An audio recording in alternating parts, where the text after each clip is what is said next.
First thing we got to do is get the bait, get some minnows.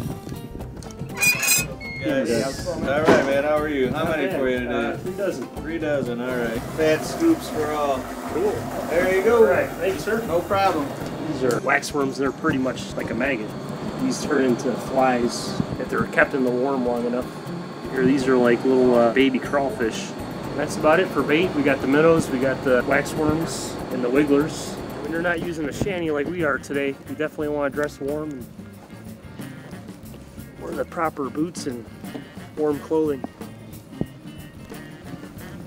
Because otherwise you're not going to last, right? They weren't biting yesterday, so that means today they might be, you know? Yeah, you never know. This teardrop we have here. And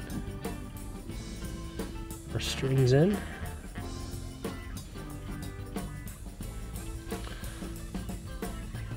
Okay, how I like to tie is just simple knots. I usually do 3 knots in a row.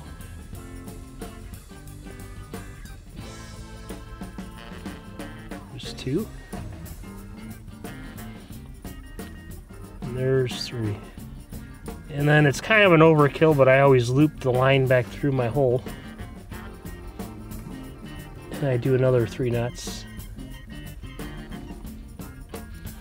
I've always done this, and I haven't had many lines break at the hook. But most of the fish we'll be catching here won't be big enough to worry about, though. I think one that size should be sufficient for out there. The split shot I usually like to put up at least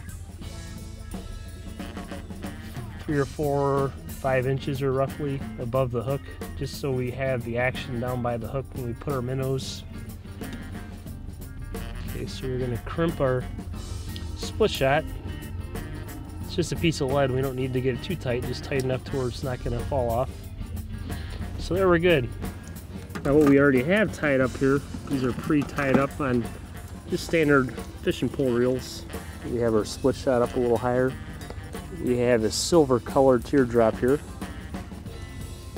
on this pole. And on our second pole here, we have the same type of reel. These right here are nice because you can use your fishing reel that you use for, you know, summertime, spring fishing, and it just has a clamp here,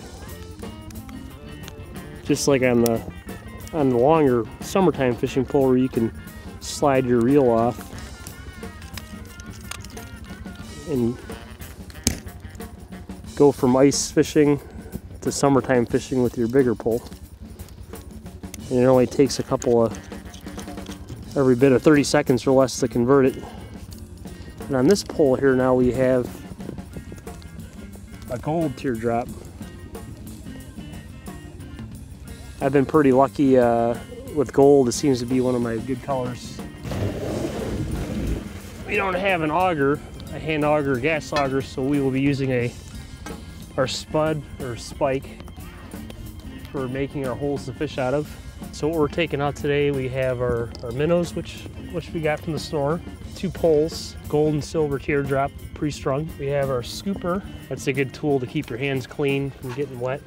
We have our homemade fishing pole, different bait sources or wigglers, and our waxworms or maggots. We have some tackle here, our bobbers.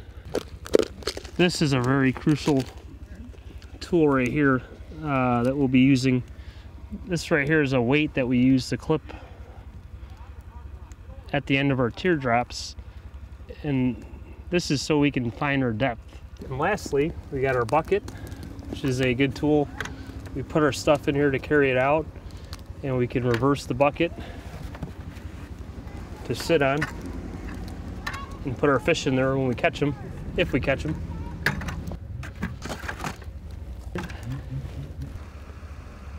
All right, let's see how it goes here.